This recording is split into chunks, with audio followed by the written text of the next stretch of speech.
ভোলায় বাস সিএনজি শ্রমিকদের সংঘর্ষে আগুনে ফুটল ৩টি সিএনজি। রাশেদুল ইসলামের পাঠানো প্রতিবেদন। ভোলার বীরশ্রেষ্ঠ মোস্তফা কামাল বাস টার্মিনালে বাস ও সিএনজি শ্রমিকদের মধ্যে সংঘর্ষে ৩টি সিএনজি আগুনে পুড়ে গেছে এবং ৩টি ভাঙচুর করা হয়েছে।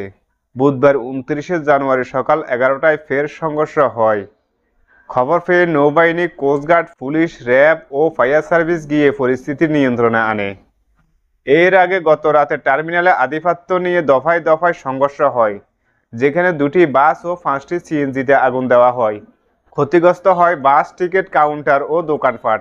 সংঘর্ষ অন্তত ২৫ থেকে ৩০ জন আহত হন। কয়েকজনকে বরিশাল শেরেবাংলা মেডিকেলে পাঠানো হয়। এই ঘটনায় জড়িতদের শাস্তির দাবিতে জেলার অভ্যন্তরীণ বাস চলাচল বন্ধ রেখেছে বাস মালিক সমিতি।